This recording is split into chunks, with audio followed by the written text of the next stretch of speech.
Well, well, well. So there is an interview with Troy Aikman that he did on Fox Sports. And I'm going to tell you now, Troy Aikman has got me in a different place right now because I think that I don't think Troy Aikman is in reality. And I know this is not going to sit well with some people. It don't seem like to me that Troy Aikman is in reality. So what we're going to look at today and go through thoroughly is this interview by one Troy Aikman. And what he said about the Dallas Cowboys drought, I don't necessarily agree with.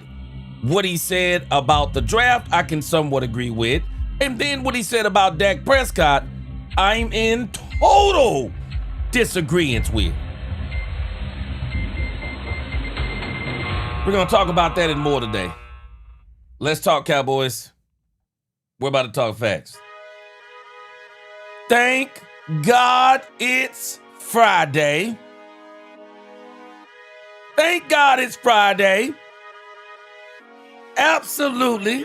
Thank God for every single day, but it is Friday. And we are still going to talk about the Dallas Cowboys. Man, the season needs to get here because the content and the talk we dealing with now, it is just foolishness.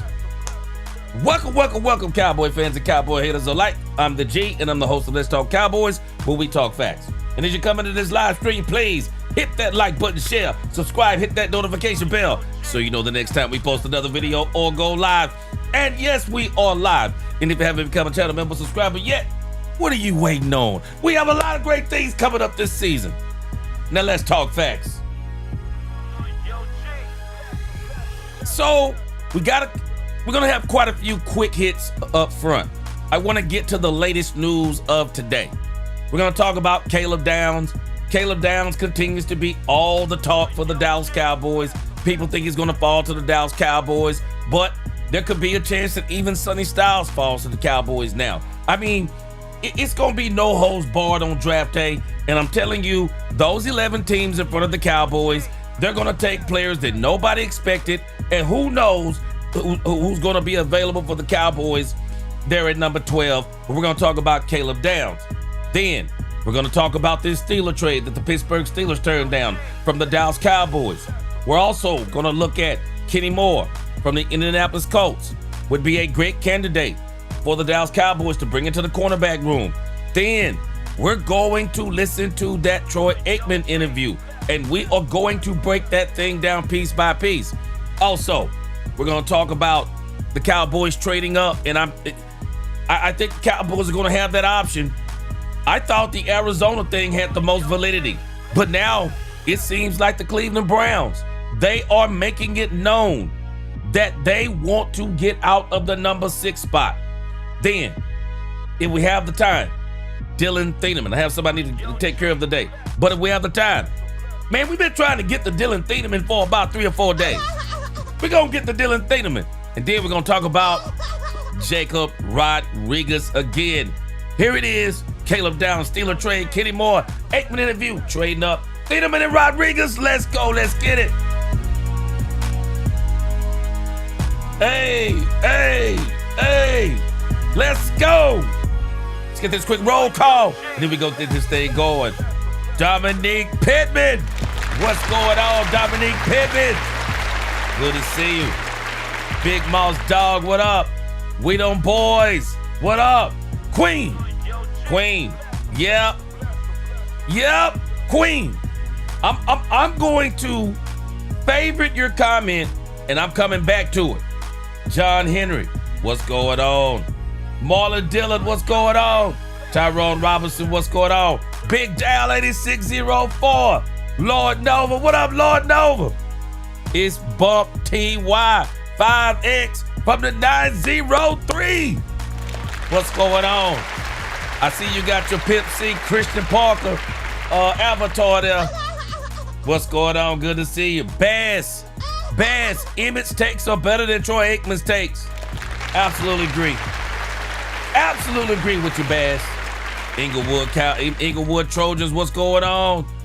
Yep, we're going to talk about it, Inglewood. That's big talk right now. That is big talk right now. K Choice, what's going on? Carl Williams, good to see you. John Jones, what up? He says, G-Buddy. Hey, it's a New Jack City. Money talks and Bullcorn runs a marathon. Let's go. What up, Uncle Charles? Good to see you. I'm awake. What's going on? Frank Lawrence, what up, Frank Lawrence? Dolores Ennis, what's going on? Good to see you. Mr. Get Dirty from Memphis, Tennessee, what's going on? Mark Vasquez, what's going on? Robert Shook. Dominique, he said the neighborhood skeptic is in the building. What's up, sir? Appreciate that super chat. Bass, Troy act like Dak didn't take. I'm gonna come back to that comment. I love it. Derek Harris, what's going on? Mike said this. What up? Dak fan for life. What's going on? Good to see you. Robert Dudley, what's going on?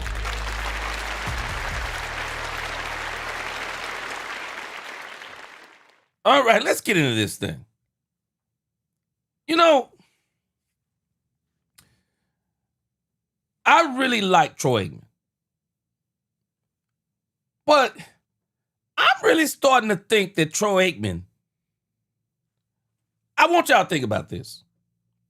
I mentioned this just the other day. And man, I'm getting right into Troy Aikman. Oh, I'm going to come back. Man, Troy Aikman got me fired up today with his nonsense. What's going on, Jack Edmonds? JP the Goog, what up? What up, Jeremy Betts? Troy Aikman, I don't know about anybody else.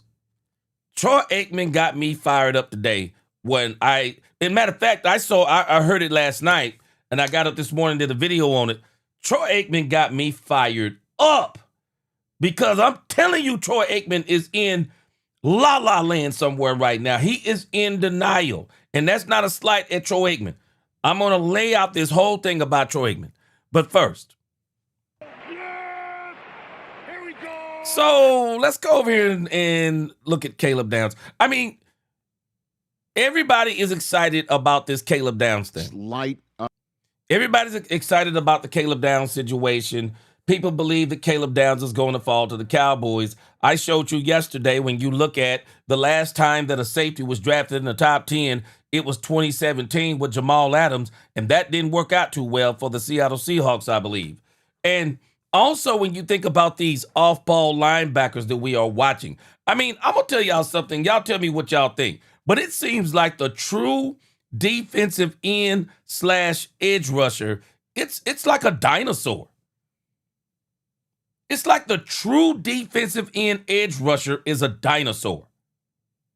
You don't really get those, as much as people want to compare people to Reggie White, you ain't comparing nobody to Reggie White. But those types of edge rushers, man, they seem to come far and in between. So we're getting these off-ball linebackers, and we want all of them to be the pass rushers. And then the problem is they can't set an edge for you to save their life. They can't get off blocks. They can't get off double teams. And so, we're kind of watching this thing where everybody wants these quick, fast edge rushers, these off-ball linebackers, these hybrid linebacker, quote unquote, they're calling them edge rushers. But nevertheless, Caleb Downs is up there, or it looks like Caleb Downs could fall to the Cowboys, and people are excited about Caleb Downs falling to the Dallas Cowboys. And I do believe if Caleb Downs is there at 12 and the Cowboys don't trade up, we're going to talk about the trading up thing after the Aikman interview. Caleb Downs is probably the pick for the Cowboys. He's probably the pick for the Cowboys at 12 if they don't trade up or if they don't take someone else. And I got to admit, I'm a little bit wary about this thing with the knee of one Caleb Downs. I'm a little bit leery of that. I've already said I don't want the Cowboys getting any more injured players coming off of an injury, but nevertheless, he looks like he's in pretty good shape. But nevertheless, let's kind of listen to what Rich Eisen and Dane Brugler are saying about Caleb Downs. And, man, they are big They are big on Caleb Downs also. On can't miss, surefire blue chip prospects at the positions that evaluators and front office executives are comfortable spending a top 10 draft pick on, or it's just light in general, because I do see Styles, I do see Downs, I do see, as you mentioned, Fano is. Y'all save the Dak Prescott conversation so I can get in on it, but I want to get these quick hits, get these quick hits out of the way, and then we're gonna talk about it. But y'all hold on so I can get in the conversation. Is there as well? I don't see Maui Noah in your top 10. And he's 11. He might be third overall. All right, so he's just there at 11. You see what I'm saying? Like, Styles is incredible, Downs is incredible, but they're also, off the ball, and they're also on the back end of a defense. And normally you don't see those guys go top 5, even though their talent just screams it, right?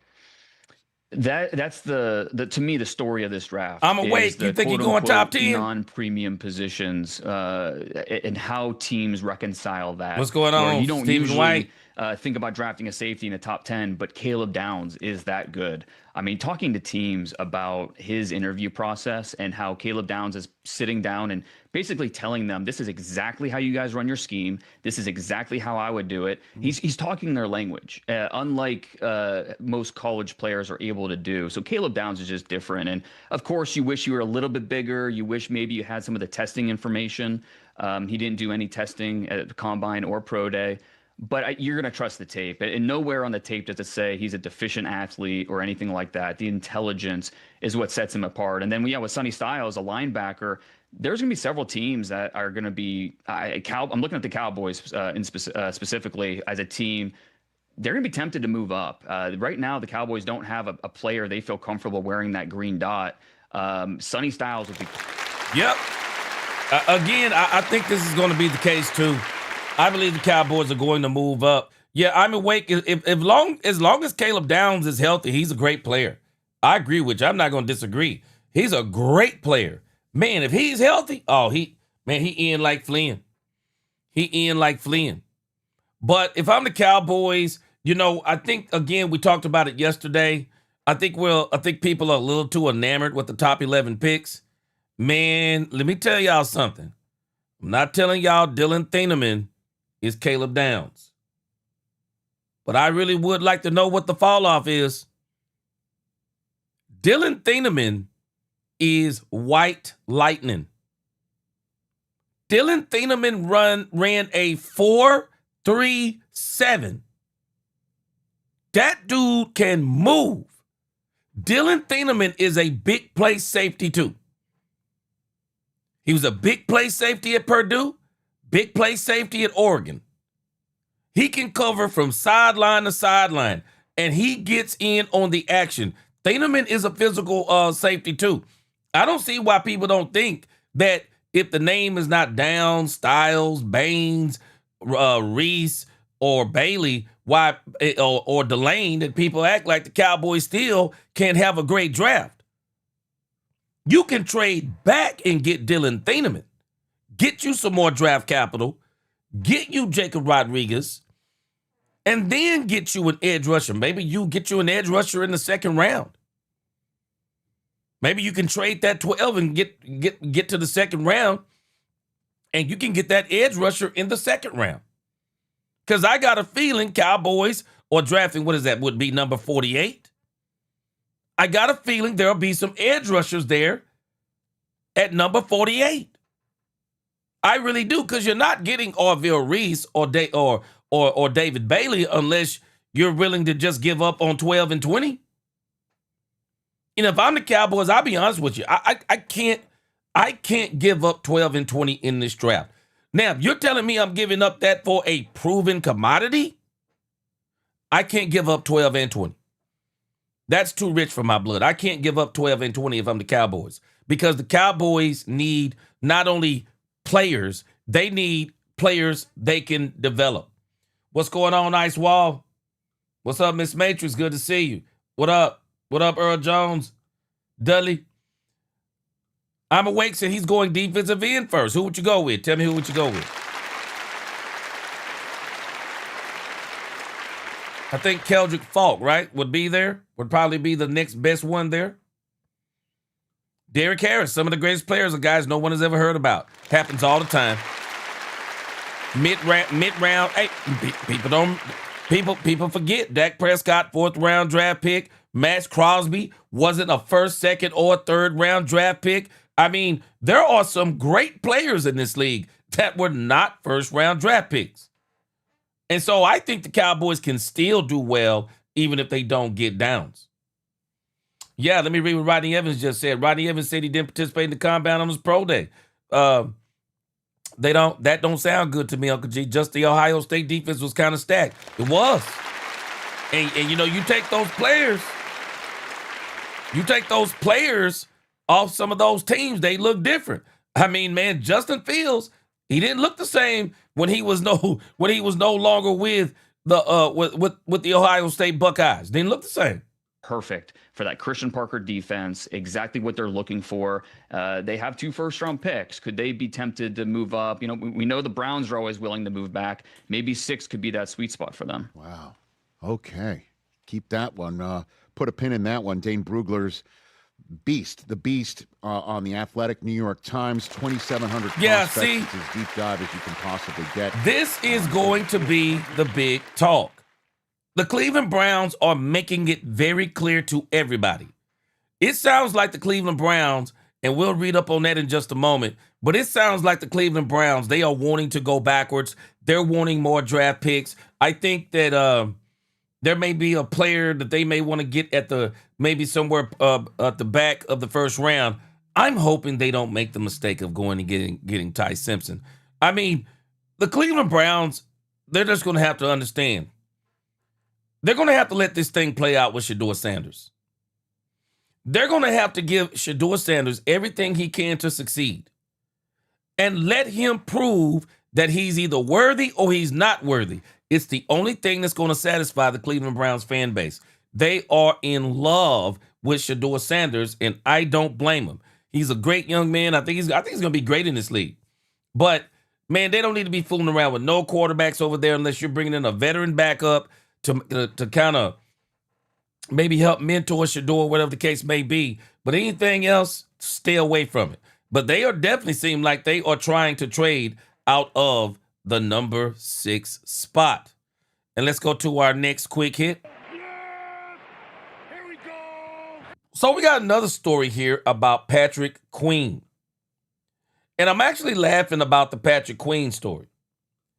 I'm laughing at the Patrick Queen story because I just wonder if the Pittsburgh Steelers, when the Cowboys came knocking for that for Patrick Queen, after watching and witnessing what the Cowboys did with one George Pickens, I just wonder if the Pittsburgh Steelers said thanks but no thanks. If the Cowboys are interested in him, maybe we might need to keep him for maybe one more year because they did not want to. They do not want to give the Cowboys that pick. You know what? I'm actually messing off of my math. It's 32 spots. The Cowboys at 12. I'm sorry. The Cowboys would be at what? 44. I said 48. But again, I think they're just basically saying we don't want to take that chance again. It looks like they're probably going to give Queen maybe one more year. Or I'm just telling you what a lot of these teams are doing. This is the opportune time if you're going to trade somebody.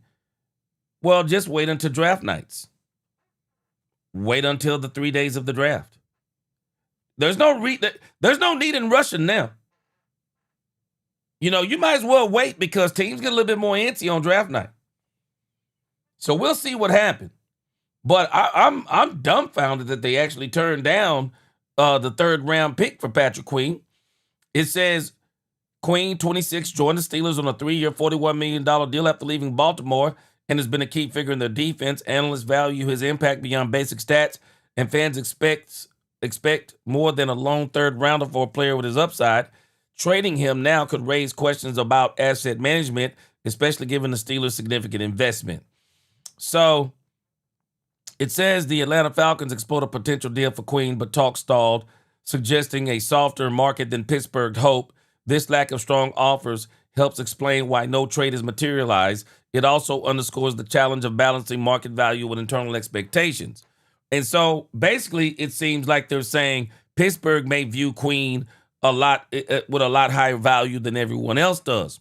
And I find it to be actually really ironic that the Cowboys, it is being reported, and this is not the right article, but it is being reported the Cowboys offered a third round. Oh, here it is. Let me go back up here.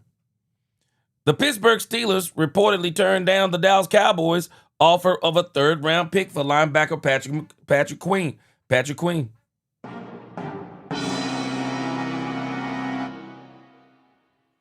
But it's obvious they are not getting anything else.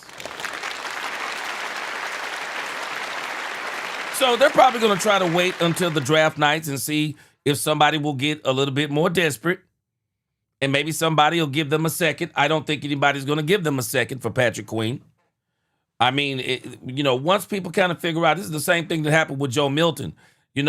Once the Patriots played their hand and threw Joe Milton out there for a third round pick and nobody bid on it, well, what do you think somebody's going to give you a third round pick during the draft? Nah, bruh, you're going to probably have to go down even further, waiting till the draft. Frank Lawrence, appreciate that super chat. Sorry about that. He said, big difference for Troy and the 90s Cowboys. Let's not forget dumping Herschel Walker contract on Minnesota in exchange for 3 1s, 3 2s. Yeah, exactly. Because I'm gonna bring that up. I'm gonna make sure I'm gonna favorite this. In exchange for 3 number 1s, 3 number 2s, 1 number 3, and a number 6 plus our high picks. Man, Frank Lawrence, I'm sorry. I mean, I'm not hating on Troy. I just really think Troy's in denial for some reason. I really think Troy's in denial, but I'm gonna save all of this for when we get to Troy Aikman. But I'm gonna come back to your comment. But again, I think the Steelers may value Patrick Queen more than everyone else does because he's still with the Pittsburgh Steelers. So I think they're gonna try to wait until draft night and they're gonna see if teams will get desperate and then they'll try to circle the block. I'm not sure that teams are going to circle the block on one Patrick Queen and give them a third. Now it might be a fourth or a fifth, depending upon who the team is. All right, so we got another quick hit here with Kenny Moore. Yes! Here we go! Longtime cornerback for the Indianapolis Colts has asked the Colts for a trade. Or to be traded. He's asked the Colts to be traded. And so it looks like they are both mutually agreeing on this. And so, of course, the Cowboys needing cornerbacks. The moment this got brought up, everybody starts screaming the Dallas Cowboys. And everybody's wanting to, they're saying he could be the replacement for Jordan Lewis. Says here that the Colts have parted ways with several notable players this offseason. Kwity Paye, Michael Pittman Jr., Zaire Franklin. Kenny Moore could be next, as the veteran team captain and the Colts have mutually agreed to seek a trade per ESPN. I mean, what could he be worth at 31 years of age? I'm sure the Cowboys are not giving up a third-round pick for Kenny Moore. This would probably have to be something like a fifth-round pick. It says it's the final year of a 3-year, $30 million extension. Moore carries a $13.1 million salary cap hit with $9.5 million base salary, but has no guaranteed money remaining. This is probably one of those kind of deals the Cowboys could probably get into, because then the Cowboys could really negotiate that deal to where they want it, but his agent is David Mulugeta.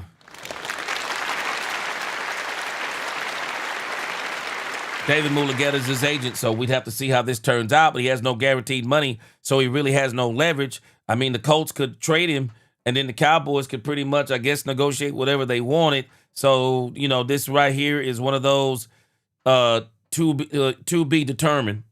It says in 2025, Moore recorded 55 tackles, 1.5 sacks, 2 forced fumbles, 6 pass defense, and 1 interception, which he returned for a touchdown. In 14 games plays, it marked the first time since 2022 that Moore recorded fewer than 3 interceptions. Moore's best campaign came in 2021 when he recorded 102 tackles, 13 passes defended, and 4 interceptions, earning his lone Pro Bowl appearance. Now, a lot of people are saying that this guy would be a perfect fit for the Christian Parker system. Said he'd be a perfect fit, and he doesn't want to run the scheme that they're getting ready to run now. It says here, Moore said, "You don't want to do anything else but go home and go to sleep because tomorrow is about to be crazy. I really felt like I was in the military." The Colts and then head coach Chuck Pagano claimed Moore off waivers the day after he was cut, and he quickly found his footing in the league thanks to a more conducive situation. If Moore were to be traded, his new team would acquire the $10 million remaining on his non-guaranteed deal, while the Colts would take on $6.05 million dead cap hit with $7 million in savings. So the Cowboys have to pay about $10 million for Moore. I'm not sure they're going to do that, since they brought on Kobe Durant and then bringing on Darian Kendrick. I'm not sure the Cowboys will do this, especially for that kind of money. I'm just not sure the Cowboys are going to do that. So we'll see. They are saying that the Cowboys is one of the teams.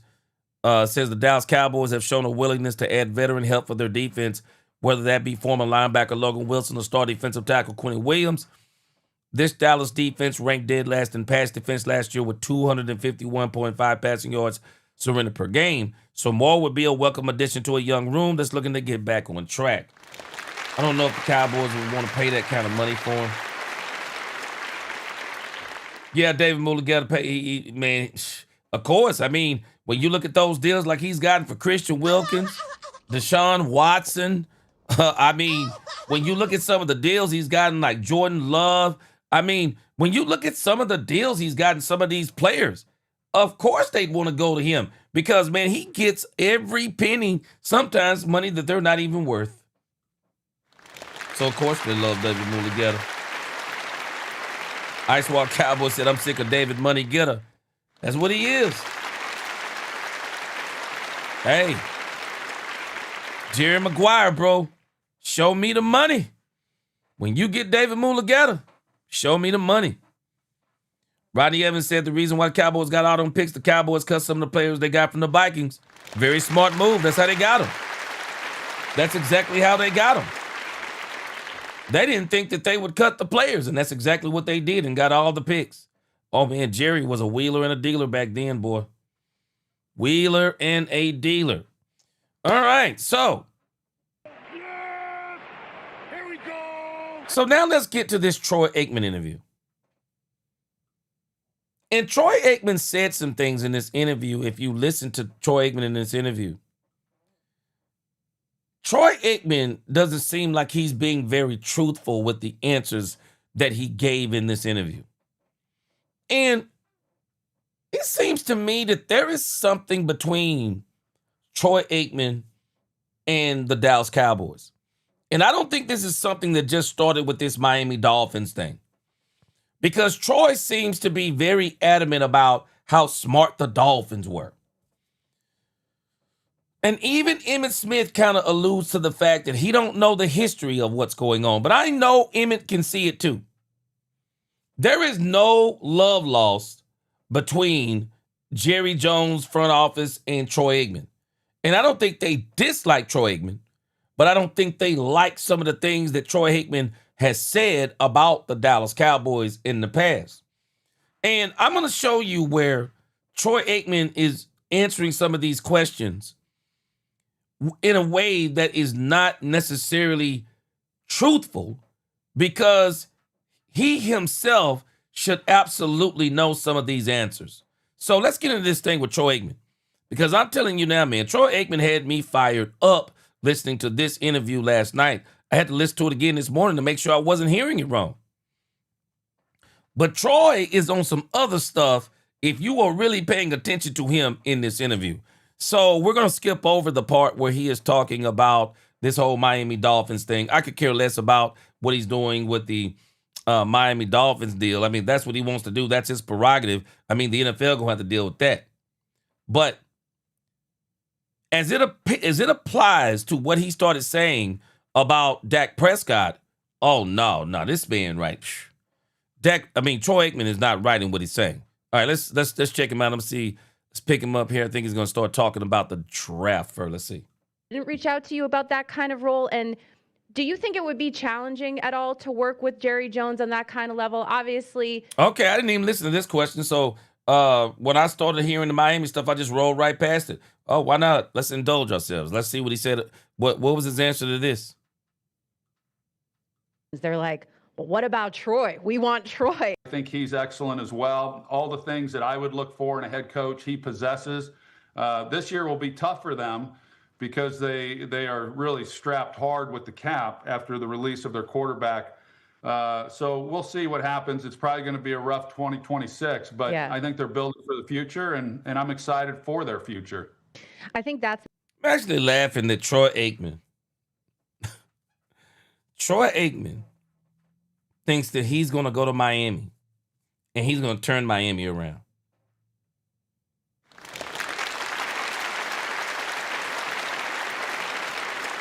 He going to go to Miami and, because he had a hand in this coach that they have.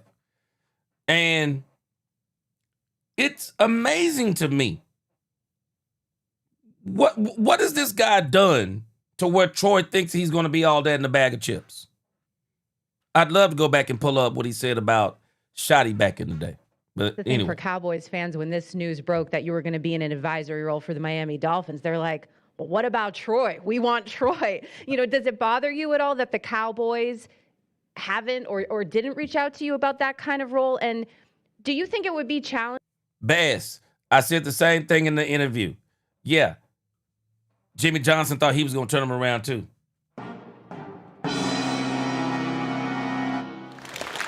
Y'all might not be realizing it. Bass, did you catch what Troy's already doing? Troy is already building in the excuse for the Miami Dolphins to fail for the next 2 seasons. He's already building in the excuse to fail. Did y'all notice when he talked about Miami? Talked about the salary cap issue. So you know what he's saying, right?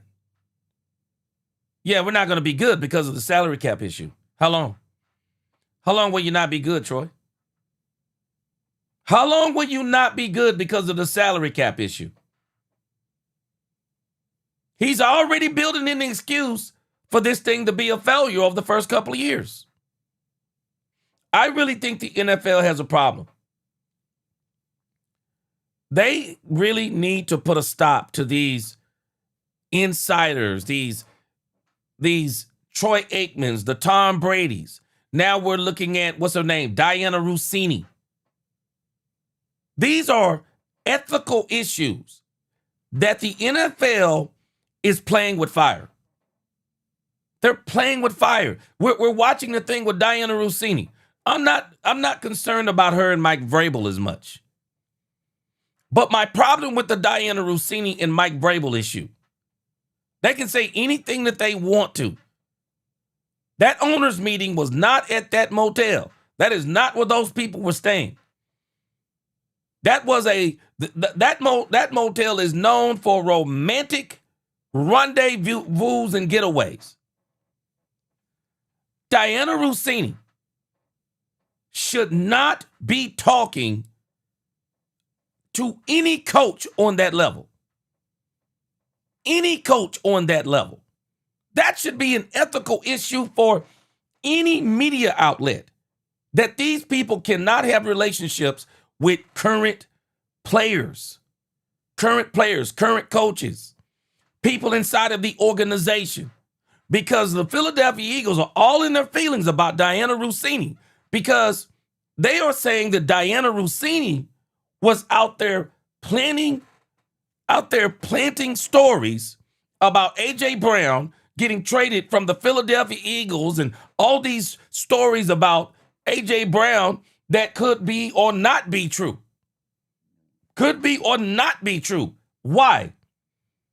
because Diana Rossini has an affinity, whether it's an affair or not. I know that she has an affinity for him.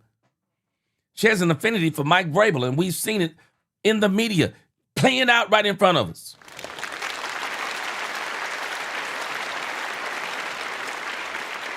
People in these types of roles should not be allowed to do some of these things. And now here we are with Troy Aikman. Y'all riddle me this. Riddle me this. Troy Aikman, who I know has talked about the drama of the Dallas Cowboys in the offseason. So this is the second interview. And we're going to believe that Troy didn't know this was going to be news. Everything, not just the Miami thing, but the Miami thing, I don't think it was a big deal to anybody. But it's the answers that he's giving about it. And now that is starting to become the more things he says about the Dallas Cowboys. Some of the things that Troy Aikman is saying about the Dallas Cowboys, it's going to be a part of this offseason drama the more people pick up on it. We've already heard Stephen A. Smith keep trying to build. He already talked about the other interview he had. Watch what I tell you. It won't be long before he picks up on something else from Troy Aikman. Challenging at all to work with Jerry Jones on that kind of level? Obviously, you were the quarterback of the Cowboys. You've known him for years. You know what kind of personality he has. Do you think there would be a challenge at all in having that kind of partnership with him?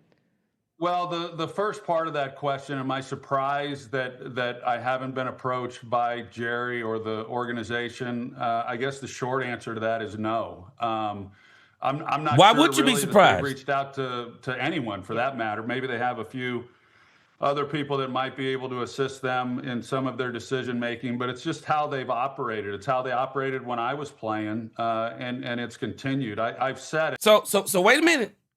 I just want you to just listen to what Troy Aikman is saying. So Troy Aikman is saying that the Cowboys have always operated like this, even when he was playing, right? Well, wait a minute. Somebody help me out. Didn't the Dallas Cowboys win 3 Super Bowls when Troy Aikman was playing?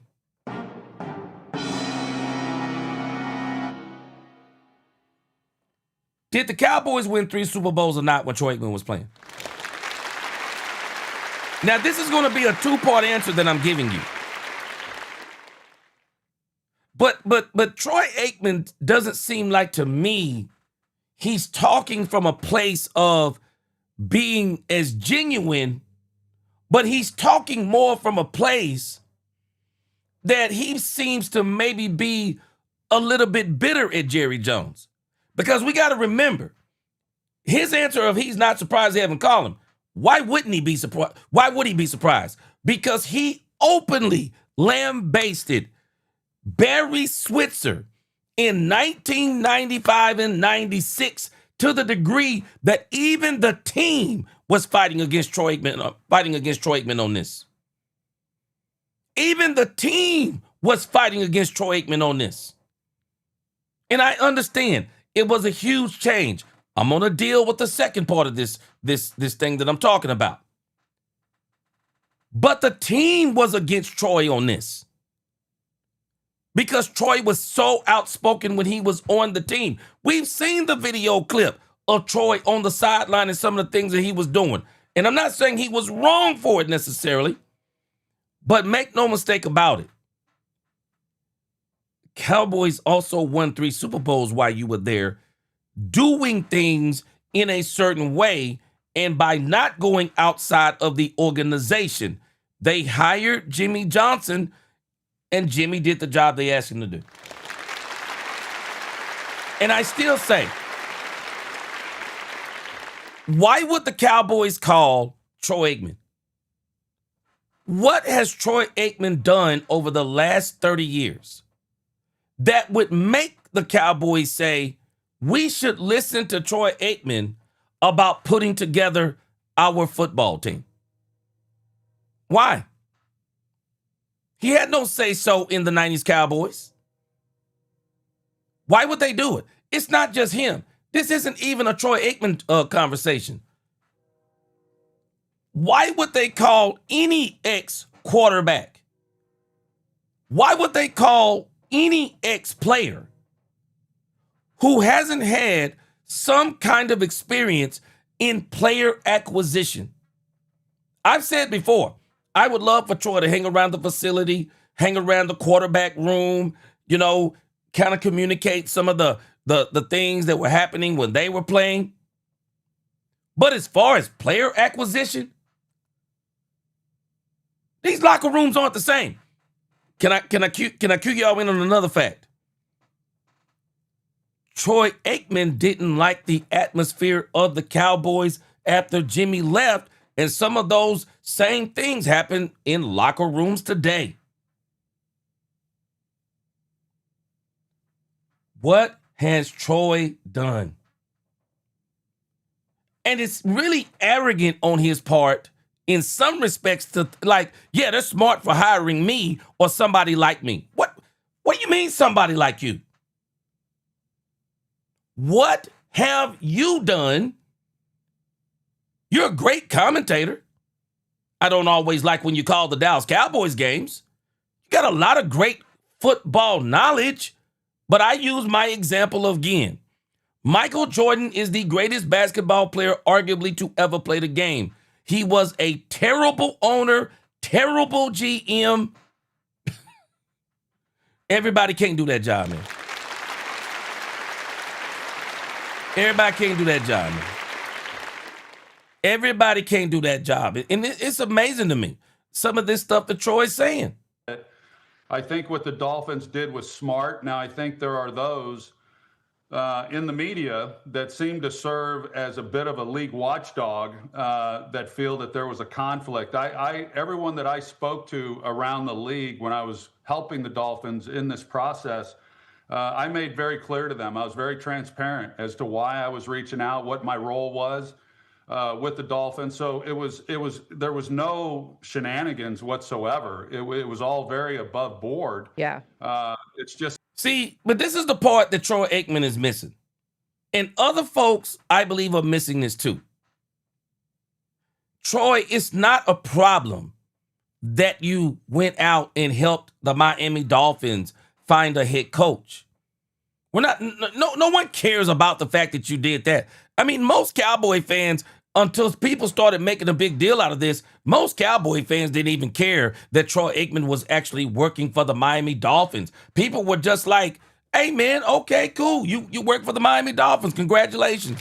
I mean, no one was hating on Troy Aikman. No one really cared. But this goes to show you Troy Aikman is doing exactly what people do. They go out and try to get the court of public opinion when it comes to doing things that may be skating the line. Troy, we're not worried about what you did when you were out there doing the coaching thing with the Dolphins. Where this becomes a problem is the ramifications on down the line. Do you ever get tempted to give your Miami Dolphins? He's already said, I'm pulling for the Dolphins. Will you ever be tempted to give the Miami Dolphins inside information on a team they're about to play in the future? That's the whole issue. The NFL needs to stop this stuff now. They are setting themselves up for scandals.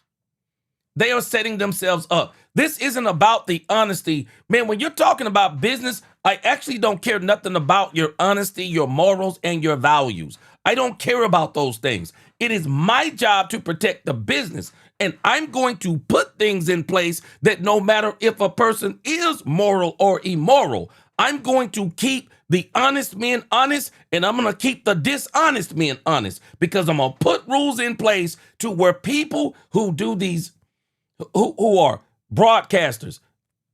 No. If you are a broadcaster, I'm sorry. If I was the NFL, I would have said you cannot be both broadcaster and owner to Tom Brady. I would have. And Tom Brady, to me, is the GOAT. Love Tom Brady. I would have told Troy Aikman, you're either going to be a broadcaster or you're going to work for the Miami Dolphins. I would have told them that in a heartbeat. I love Troy Aikman. How can I not? He helped the Cowboys win 3 Super Bowls. How could I not? But the NFL, it's the same thing with Diana Rossini. There is a person that has influence in stories in the media fraternizing with a coach that she obviously has an affinity for, and that she could actually go out there and plant stories to help Mike Vrabel to either get players, get rid of players, reveal secrets about the organization, all kinds of things. I'm sorry. Diana Rossini can't report on the New England Patriots again without anybody looking at her side-eye. This isn't just about Troy Aikman and his bitterness towards the Dallas Cowboys. This is about also a conflict of interest that Troy, who obviously seems to be, that he obviously wanted a job or something with the Cowboys, wanted the Cowboys to reach out to him, and now that the Dolphins have done it, it's like he wants to say, yeah, the Cowboys should have done it, but the Cowboys should have reached out to me, but they didn't. Come on, man. Why didn't Robert Kraft why didn't Robert Kraft give Tom Brady 1%? All the pay cuts that Tom Brady took for Robert Kraft, all the Super Bowls he helped bring Robert Kraft. Why isn't Tom Brady working for the New England Patriots? Well, what has Tom Brady done to warrant that he should be advising anybody on personnel? What has he done? Oh, okay, wait a minute. His first year with the Raiders, they brought in Pete Carroll, brought in Geno Smith, Max Crosby ordeal, one of the worst seasons that they've had, already have fired Pete Carroll. And they were saying that Tom Brady had a whole lot to say as far as what the Raiders were doing. Well, let's look at how that turned out the first year. What has any of these guys done that should warrant them working for organizations? And I don't care about them working for organizations. They shouldn't be broadcasters while they're doing it. They shouldn't be beat writers. The NFL needs to have a code of conduct. In any major company, Diana Rossini would be fired, and Mike Vrabel would probably be fired. The NFL is playing with fire with this dumb stuff. They're playing with fire. And for Troy to be talking about, yeah, everybody that I talk to, and he's talking about there's some people who want to be gate watchers. No, bro, there are some people who can see beyond what you're doing and seeing where down the road this can absolutely be a problem. The NFL is playing with fire with this nonsense. The more people they're going to let do this, the more this is going to be a problem. How long before somebody called up Tony Romo? How long before they start calling up all of the ex-football players? How long? How long before they all start having dual roles, working at networks, visiting teams, getting inside information, and also having either ownership or some other connection to a team? Come on, man. The NFL is playing with fire here. Fire. And so why in the heck? Why would Troy doesn't even see how this makes sense. You work for Fox, Troy. How do you think you're working for Fox? Do you think it's your dazzling personality? And this is no knock on Troy. Man, we saw Jason Witten get on Monday Night Football. Come on, man. Why do y'all think Jason Witten got on Monday Night Football? Do y'all think Jason Witten got on Monday Night Football because somebody looked at Jason Witten and said, wow, Jason Witten, I've heard him broadcasting a high school game or a college game, and I think Jason Witten would be real good in the booth. Troy, you're in the broadcast booth because you wore the star on your helmet. Come on, man. That's all I'm saying. Come on. Why? I don't know what in the heck is going on with Troy. It's like we're watching somebody else here over this offseason. That I have very good relationships after 25 years in broadcasting to where they were willing to offer information to me that maybe they wouldn't have given directly to an organization, but everyone knew why I was reaching out to them. Would it be difficult to now watch? Now Troy doesn't even see this part. This is the very reason why it is a problem for you being a broadcaster and working for the Miami Dolphins, because you're Troy bleeping Aikman. And there are people who like you, and they would be willing to give you information that they wouldn't give anybody else. I don't understand why Troy can't see this. Work with Jerry? I don't think so. I think, well, let me first say, I don't anticipate a phone call. Yeah. If I did get a phone call, then that would mean that he was receptive to whatever it was he was seeking. And so from that standpoint, then I would think that it wouldn't be a problem working with him whatsoever. Yeah. You know, the Super Bowl drought. Yeah, exactly, Bass. Yep, sooner rather than later, agents and media will run this league, as we've all speculated here before, G. This is the road we're on, Bass. And you know what? A lot of people don't really understand what Jerry Jones is doing. This is why Jerry Jones continues to fight David Mulugeta so hard. Because Jerry Jones is noticing something that is putting a fly in the ointment. The agents are running the league through players. They're putting the league in chokeholds through players, through great players. I'm telling you, it's only a matter of time before agents start sitting in the players' meetings. And the agents are going to be doing all these negotiations. It's crazy. Yeah, Derek, it's a conflict of interest, and the NFL is crazy on this.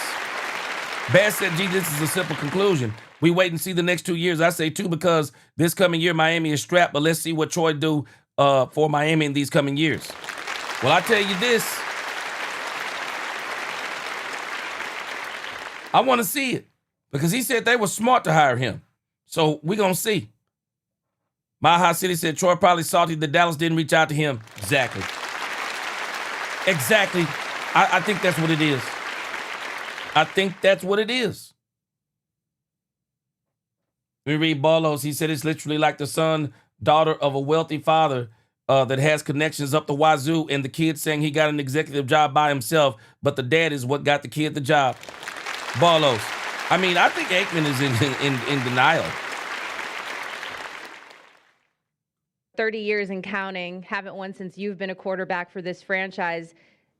From your vantage point, Troy, if you had to pick one or two things, or maybe it's much more than that, and just why haven't they gotten back to the promised land in your mind? Yeah, it's a quandary. It's really hard to understand, and I say that because it's not like this team or this franchise over the last 30 years. It's not like it's been a doormat. Yeah. They've had years where they've been really good. They've been the number one seed a couple of times. They failed to win a playoff game when they have been the number one seed, but they've had years when they've been really good, really solid, have gone into the postseason with momentum. I thought a couple of years ago, I really expected that they would at least make it to the NFC Championship game, and then they got bounced in the first round by the Green Bay Packers. So when you try to figure out how do they win so many regular season games, and yet why is it not translating in the postseason? I would say, one, because you're playing the best of the best in the postseason. So you really have to be at your best if you're going to win in postseason football. But I think that's been the most disappointing thing, not only for Cowboys fans and former players, but also for the organization themselves. I think I can speak for the Jones family and everyone else that, 4 playoff games, 5 playoff wins in the last 30 years is not good enough. It's just simply not good enough for a flagship franchise like the Cowboys that had grown accustomed to competing for world championships, not division titles. So it's a hard one to figure out, but there is a reason. So let's stop right there. This was the most insane comment that Troy Aikman made. This was the most insane comment to me. Because Troy is saying that the teams the Cowboys have been good enough. So let's think back to this. Other than in 1997, and maybe even 1995, can somebody tell me, when did Troy Aikman play a playoff game? In 92, 93, and 96. When did Troy Aikman play in a playoff game where the Dallas Cowboys were not the favorite?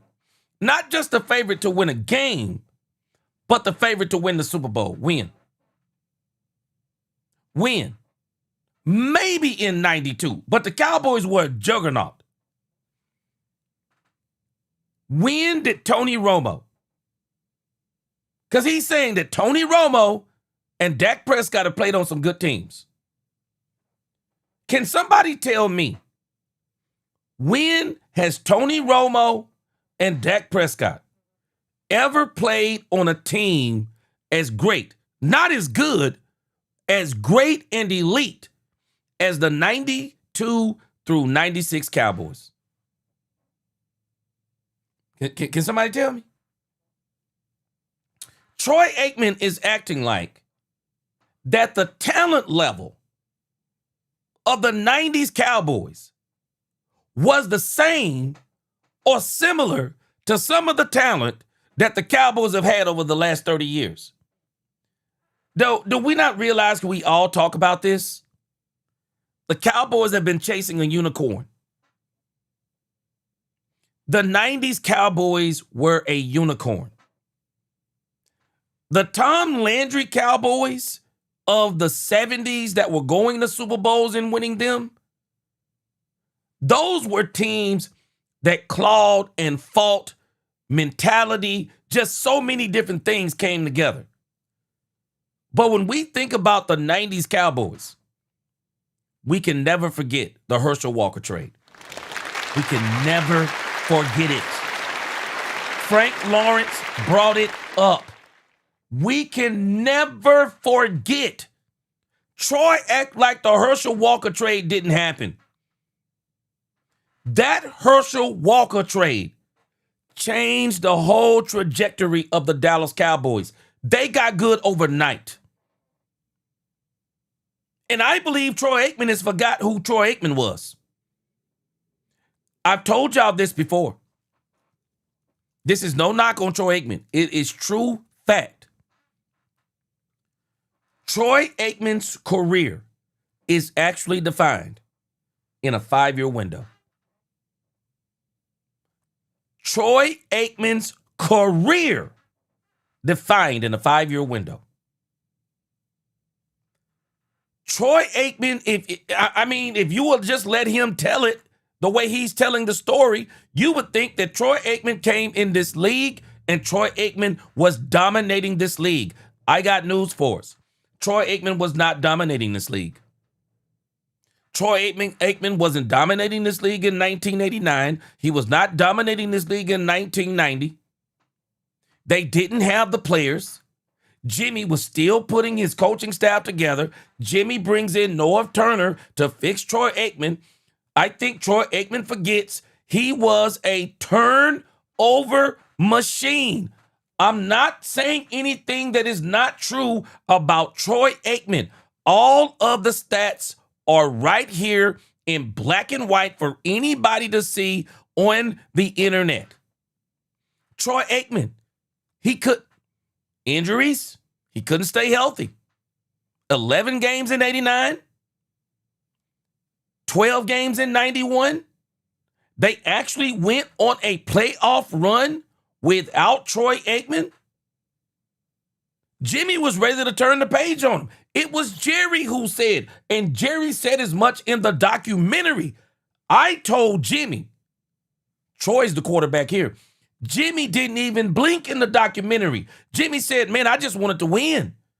And Jimmy was basically saying that if Beuerlein was going to win, I was going with Beuerlein. Folk do not realize what I'm saying is the absolute truth. Troy Aikman's career is defined in 5 seasons. 92, 93, 94, 95, 96. That is basically 6, what is that? It's 5 years. Troy Aikman's career, it's 5 years. It's 5 years. It's after the Herschel Walker trade. They put an absolute super team around him, brought in Charles Haley to top it off in 1992, brought in Deion Sanders to top it off in 1996. What is Troy Aikman talking about?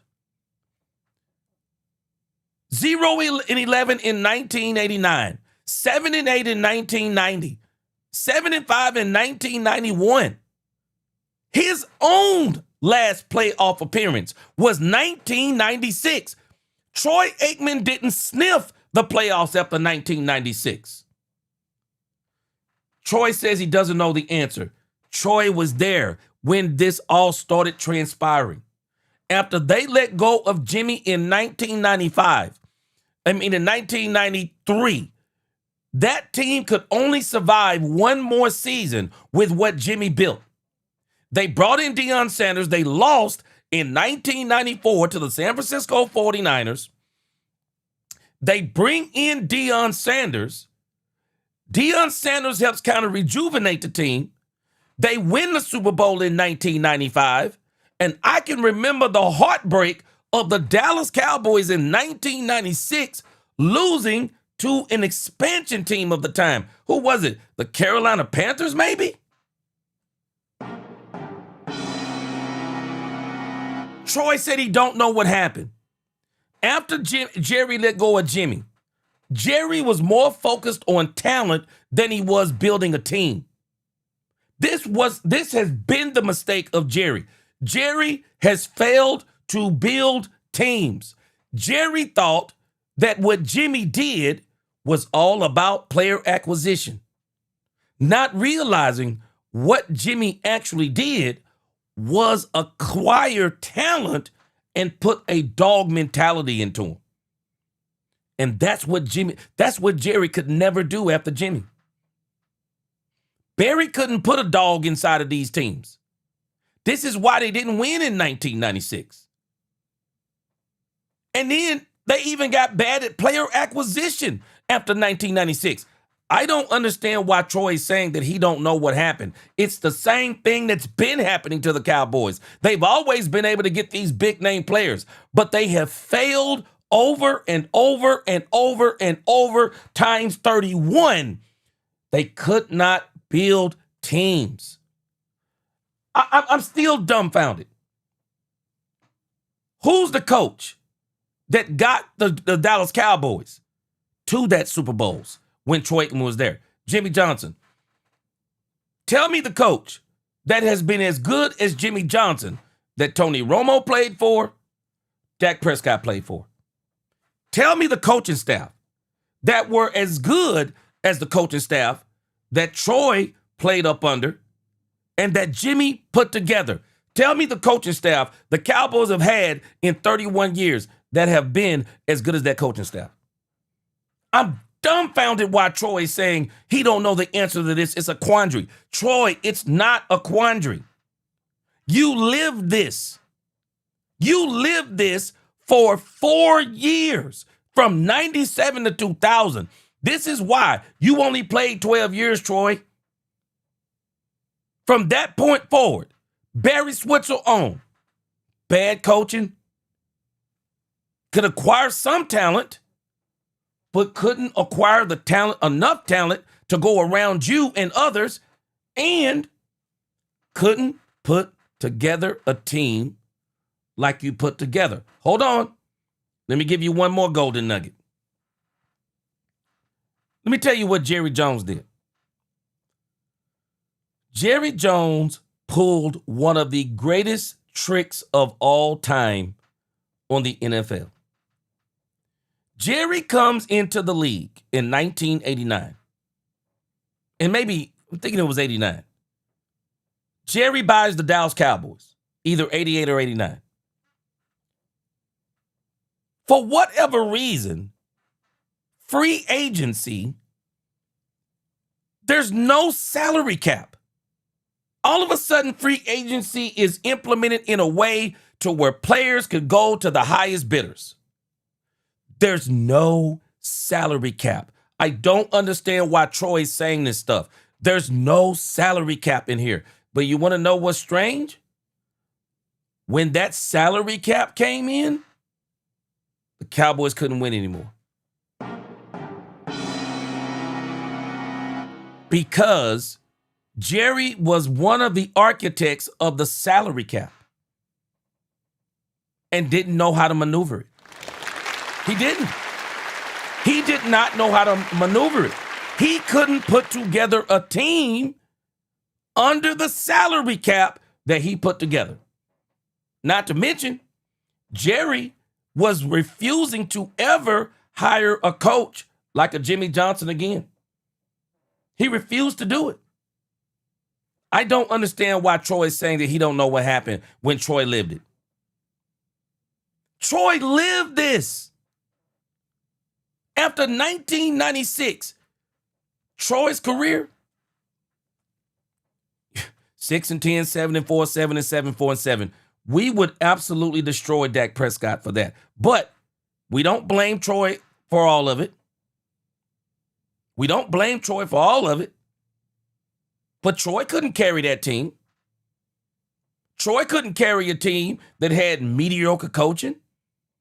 He couldn't carry a team that actually wasn't a team, that wasn't loaded with superstars. They started losing players left and right.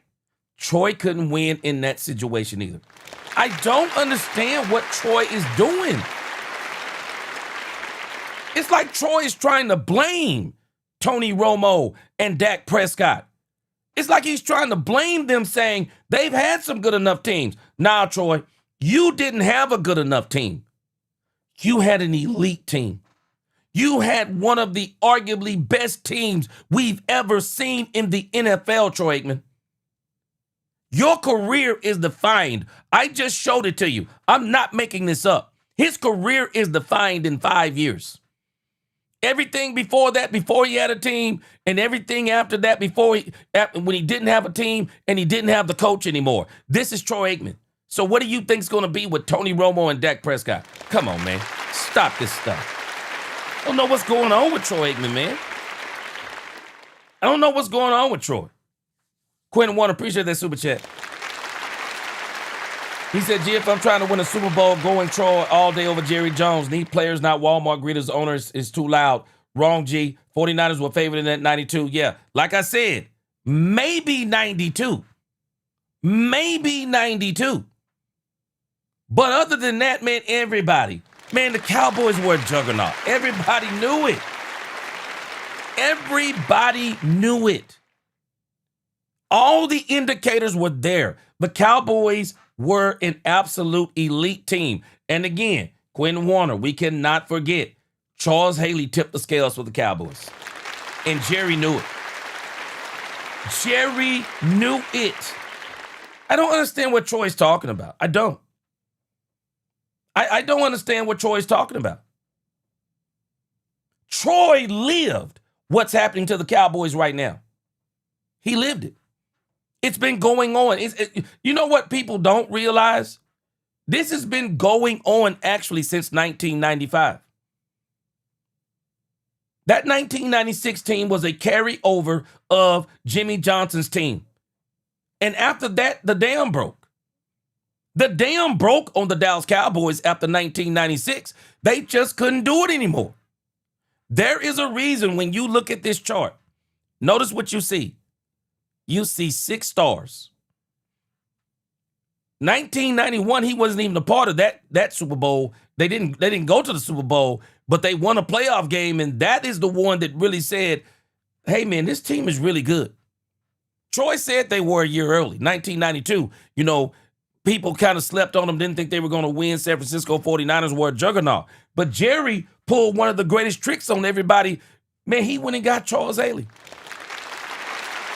But we got to understand, Troy doesn't even acknowledge sometimes that he was playing in an era that we'll probably never see again. He was playing in a newly found free agency era where there was no salary cap. The sky was the limit. And that was a part of Jerry's plan. To not only win with the Dallas Cowboys, but to get endorsement deals, show the NFL what could be done, bring money to the NFL. Once he got those Super Bowls, it then became more about the NFL and making money than it became about the Dallas Cowboys winning. I said this last year when I started this channel. A lot of people don't realize Jerry Jones has actually sacrificed the Dallas Cowboys for the success of the NFL. Tell me another owner. Tell me another owner. Tell me another owner who loves the NFL more than Jerry Jones. Tell me another owner that has brought more to the NFL in 31 years than Jerry Jones. Tell me another owner that has just done so many things. This league, I'm sorry, this is why Jerry Jones is in the Hall of Fame.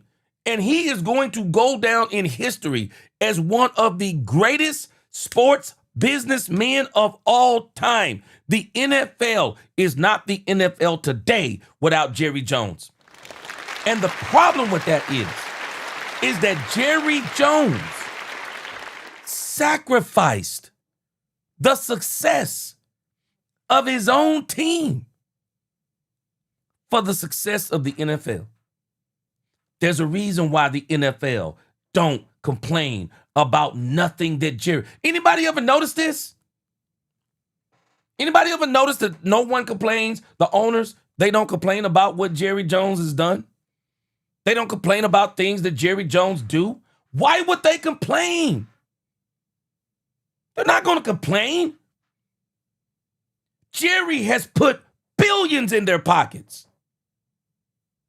Meanwhile, his own team is losing.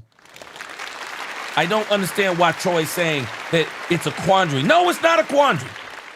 It's not a quandary, Troy. This stuff started when you were there. And now you're not admitting it. You're throwing the blame on Tony Romo and Dak Prescott. I'm not buying it. I'm not buying it. I'm not buying it. I'm not buying it. Tony, let me tell y'all something, man. Tony Romo shot himself in the foot sometimes making some dumb mistakes. Man, I'll tell you, and I like Dak Prescott more than Tony Romo. That is not a sly on Tony Romo. Man, let me tell y'all something. That boy Tony Romo can play, man. Boy Tony Romo can play. Tony Romo's problem was, Tony Romo, I told y'all before, the guy was so talented, man. He didn't really have the kind of drive that a Troy Aikman had. He didn't have the kind of drive that he didn't have the kind of drive that a Dak Prescott has. Tony was so naturally talented. That's why he took his butt down to Cabo rather than getting focused on winning the doggone playoffs when they had the number 1 seed against the Giants. But nevertheless, when you look back on that, man, the Giants were better than the Cowboys. The Giants went and took out Tom Brady and the Patriots. Not once, but twice. Come on, man, stop this stuff. I don't understand what in the heck is going on with Troy Aikman lately. It's like Troy Aikman just want to backhand slap the Dallas Cowboys every chance he get. Well, listen to the next part. He said, well, he going to get the Dak. He going to really say something crazy. I just don't know what that reason is. And come on, Troy, you do know what the reason is. It's the same reason you didn't win the last 4 years of your career. Come on, Troy. And I think it would be irresponsible of me to try to conclude with any degree of certainty as to what that might be because I'm not in the building. Right. If I were... Troy, you were in the building. Come on, Troy. In the locker room, as I had been and you asked me that question, I could give you some definitive answers. But you can't go 30 years without even making it to the NFC Championship game and say that the way we're doing it is working. Troy, you were 4 of those years, bro. What was it, 3, 4? You were 3 of those years at least. Maybe, no, it was 4. You were 4 of those years, Troy. How can you not figure it out, Troy? You were 4 of the years. You were in the locker room. Those things that were happening are the things that kept happening, Troy. Come on, man. Because clearly it's... We know that this team needs to improve on defense. So with the 12th overall pick being their first selection in this draft and then the 20th overall pick, what position, Troy, in your mind, should the Cowboys be eyeing first? And maybe you have a name or two that you would throw out there. I know safety Caleb Downs out of Ohio State has been a name that a lot of people are talking about that they believe would be a good fit for this team. Yeah, I think there's enough good players that will be available that they'll make that decision. And there's enough holes that they have that they'll make that determination at 12 and decide whether or not they like the best player that they have on their board at that pick, or if they trade down and accumulate more picks, which wouldn't be bad either. I think what's going on, Edge of the rubber Cowboys chips? are in a good position with what they have at their availability in the first round with 2 picks. To kind of package that however they want. They can either get 2 really good players that can make a difference for them, or they can package it into acquiring more players. But clearly, I think everyone following the Cowboys would say, defense is the priority, and we'd all be shocked if they didn't go in that direction. But with that said, you look back several years ago when they drafted CeeDee Lamb, they were not in the market for a wide receiver. So I am a believer that you stick to the board, you take the best player available wherever that might land. All right, before we get to Dak Prescott, because this is where you really got me steaming. Demetrius says, gee, if the Cowboys had done with Dak what the Chiefs did with Mahomes, they wouldn't have had to pay Dak $60 million. Dak is faultless from the front for the front office having poor business practices. I'm in total agreement, Demetrius. They could have signed Dak Prescott. I'll never forget. Well, at least I say I won't. They could have signed Dak Prescott before the San Francisco 49ers signed Jimmy Garoppolo. And then even after the San Francisco 49ers signed Jimmy Garoppolo, the Cowboys had an opportunity to make Dak Prescott the highest paid quarterback in the league. I think it was at $30 million or something like that. The Cowboys shot themselves in the foot when it comes to Dak Prescott's contract. What's going on, Kello? I don't understand. Kippy, this kind of talk can get you in trouble. Kippy said, to be honest, Troy Aikman was our Trent Dilfer. He was average on a great team. Emmett was our team soul. That O-line was the heartbeat and our defense was the hammer. Troy was merely a nail. We hammer him. Hey, Kippy. And I don't think you're saying that Troy Aikman was Trent Dilfer, because Troy Aikman was better than Trent Dilfer. But I agree with you on this, on the point that I believe you're making. I was thinking about this last night even, Kippy, because I really think you make a great point. Y'all remember when we listened to Emmitt Smith? Did I not tell y'all that Emmitt Smith was talking about himself? When Emmitt Smith was saying that you're paying the quarterback, you're calling him the franchise player, you're paying him like he's the franchise player. Meanwhile, you got a running back that's making him better and the key to his success, but you're not calling the running back the franchise player. Y'all thought he was talking about somebody recent? Shoot. He might have been talking about somebody recent, but he was talking about himself. Because when Emmitt Smith held out those 2 games, after that first Super Bowl, them boys went 0-2. Jerry Jones hurried up and got a contract done for Emmitt Smith. Hurried up and got a contract done. And he better be glad that Emmitt just loved playing football, because Emmitt probably could have held out and got more money. And the Cowboys would have kept losing. Emmitt was the heart and soul of the Cowboys. He was. Emmett was running the Cowboys to Super Bowls.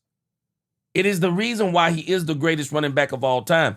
Mile High City said it was LeVar Arrington's fault. Yeah. Robert Dudley, you're making a great point again. Dudley, let's think about the context of the time, and this is why I say Troy bothers me with this just being disingenuous. Robert Dudley, let's think about this. Players were not getting big contracts. They were just starting to get the big contracts as the free agency thing really started kicking into a fever pitch. They were just starting to get the big contracts. There's no salary cap. Players were not used to at that time. They were not used to playing for money the way they are so accustomed to playing for money today. Those players were accustomed to just playing for championships. You even think about Michael Jordan's time. It's a whole different time. When Michael Jordan comes into the league, players played for championships. It didn't mean they didn't make money, but they played for championships. Jordan wasn't even the highest paid basketball player. It was Jordan's money off the court that was getting him buku dollars rich. Players played for championships. Today, because there's so much money in sports, there are a lot of players today. They don't love the game as much as they love what the game brings them. You think about James Harden. No hate on James Harden, but he's one of those players. He's accumulated $411 million from basketball. How many championships? How many?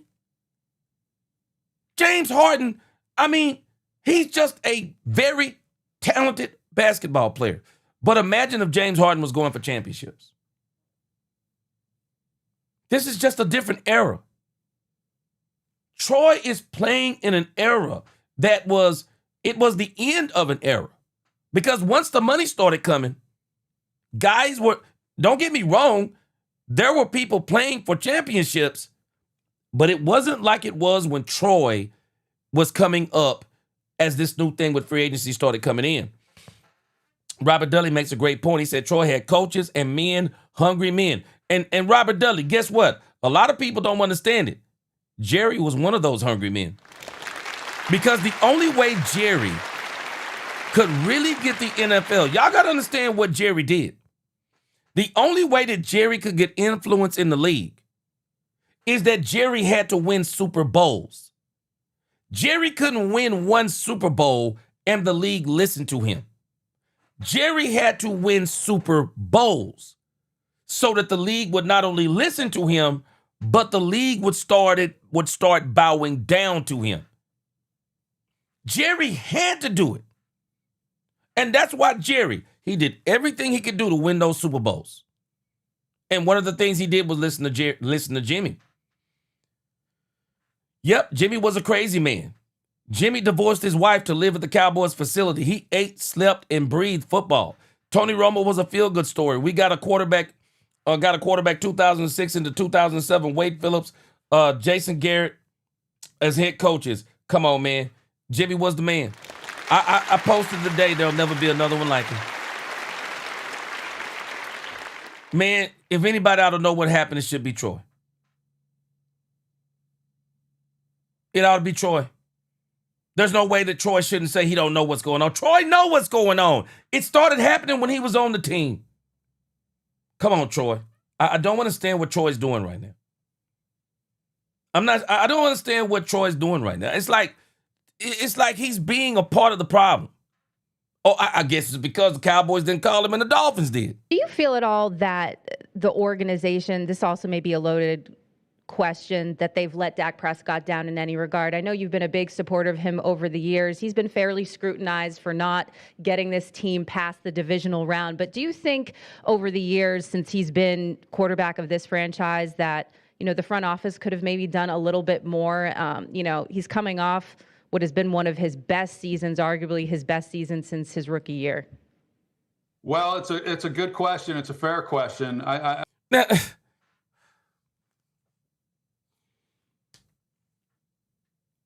This is the part that had me about to do a Christian crash out. This lady asked Troy Aikman a simple question. Did the Cowboys waste a year of Dak Prescott's career? Have they failed Dak Prescott? Troy Aikman is going to go all the way around the mountain to say that they didn't, only to come back and say that they did without saying that they did. Listen to how he explains this. It's insanity. I would say it'd be hard for me from where I sit. Yeah. To say they've let him down when he's the highest paid player in the NFL at $60 million.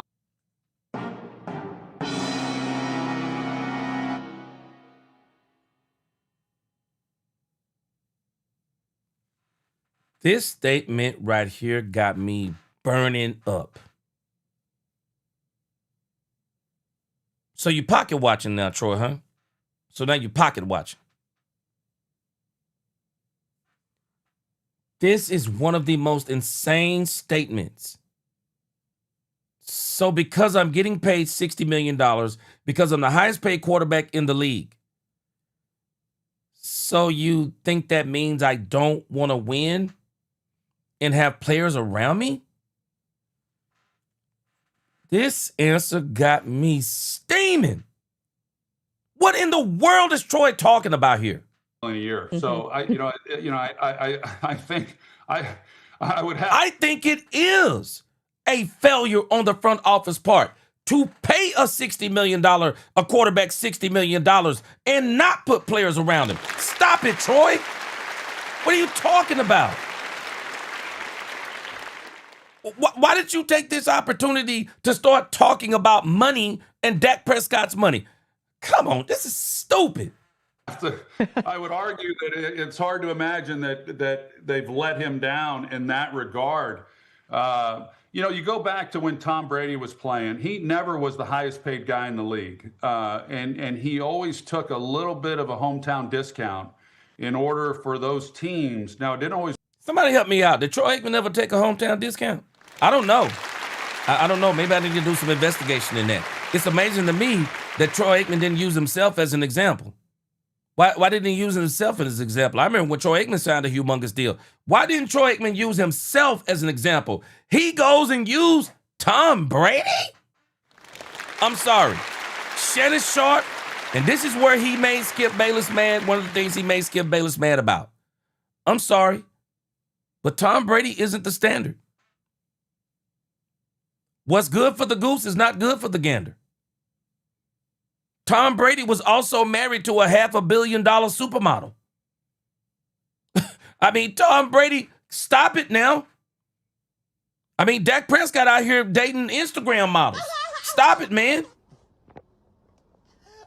Just because Dak Prescott isn't giving hometown discounts, and I believe Dak would have given the Cowboys a hometown discount had the Dallas Cowboys front office not been silly enough to franchise him not once but twice. Then goes and gets his ankle turned around backwards, Troy Aikman.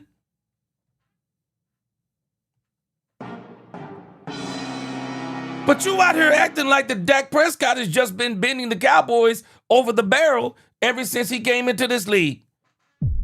Stop it, Troy. I don't understand. What's going on with Troy Aikman in this thing, man? I'm telling y'all right now, Dak Prescott better than me. He better than me. I wouldn't be fighting Troy Aikman, but I'll tell you this. We're going to have some words about this conversation. I would tell him exactly where I am on this conversation, bro. What are you doing? What are you talking about? What are you talking about money for? Because a player is getting money?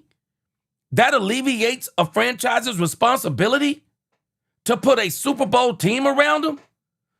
Man, just listen to what else he says about Tom Brady. Work out that way because they didn't always draft particularly well in New England. Tom made up for a lot of the inefficiencies that they had, but Tom understood that if he gave up a little bit and it made the team stronger and they won, that he would more than make up for whatever he was giving up in salary off. So what about you, Troy? What about you? I mean, what about you? Don't use Tom Brady. What about you? This is nasty work. This is that old school Jerry Jones, Stephen Jones conversation about the salary cap. We don't have the money, how you split the pie, when Howie Roseman has totally destroyed and exposed that whole fallacy. Sean McVay has done the same thing, exposed and destroyed that whole fallacy of, ooh, the salary cap, and you can't pay this person and pay that person and pay this person. Meanwhile, the Philadelphia Eagles in the 2024 season did exactly what Troy Aikman said that you cannot do.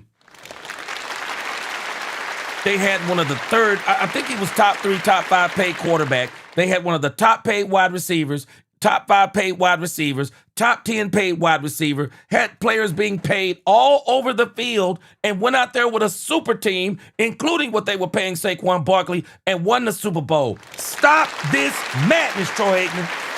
I don't understand it. I don't understand what Troy is doing. She didn't ask him none of this stuff. He goes into a whole spiel about Dak Prescott's pay. What? It's crazy work. Or in other ways. And so I'm not suggesting that Dak should do that. I'm just wait. Well, hold on. You're not suggesting that Dak should take a pay cut. Well, why bring it up?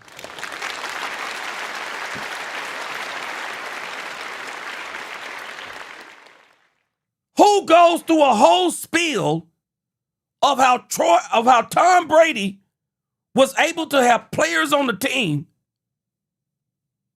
when you're asking about Dak Prescott and say, I'm not asking Dak Prescott to do that?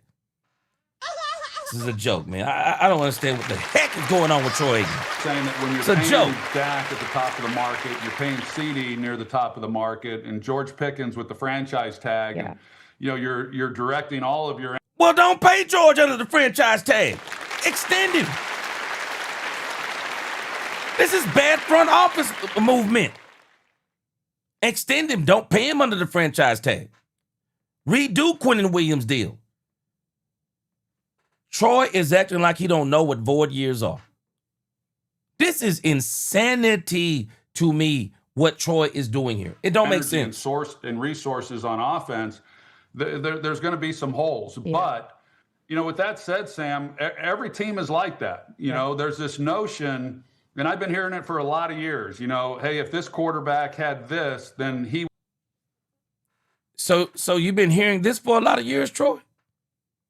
You mean like if Dak Prescott and Troy Aikman had the team that you played on? I mean, I'm sorry, that if Dak Prescott and Tony Romo had the team that you played on, that they would win Super Bowls too? You've been hearing that?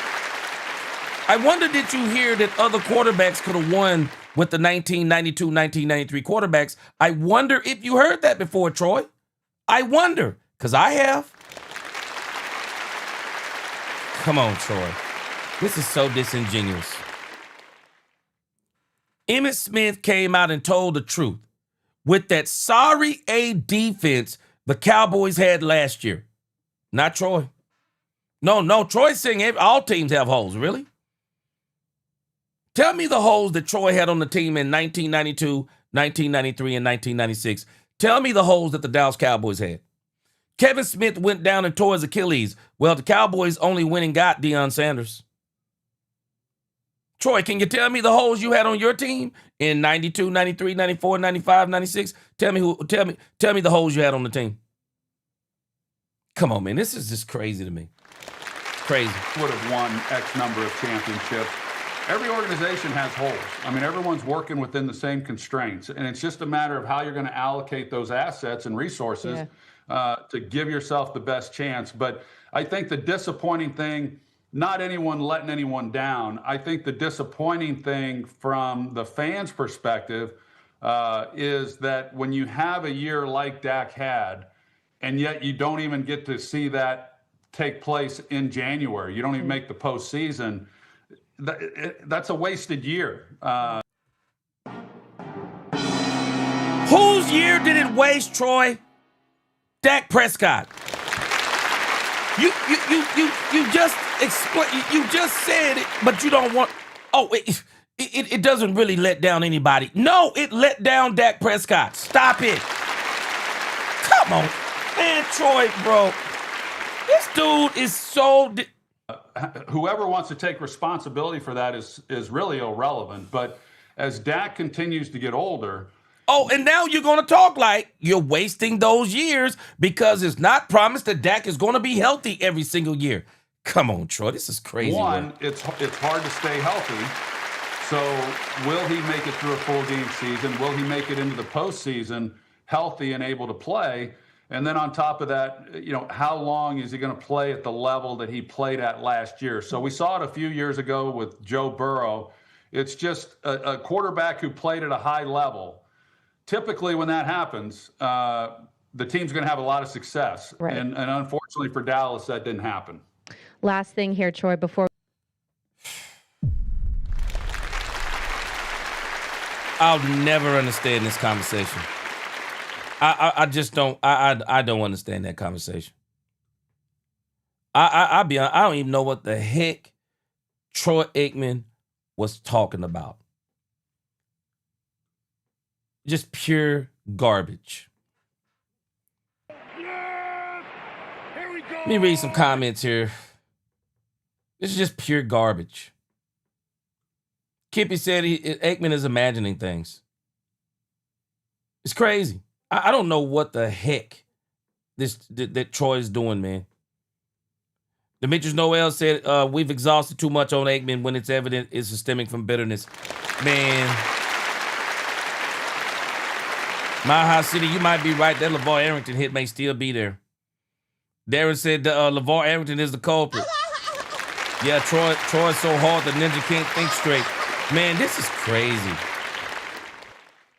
This is crazy what Troy's saying. Freddie El Truco, what's going on?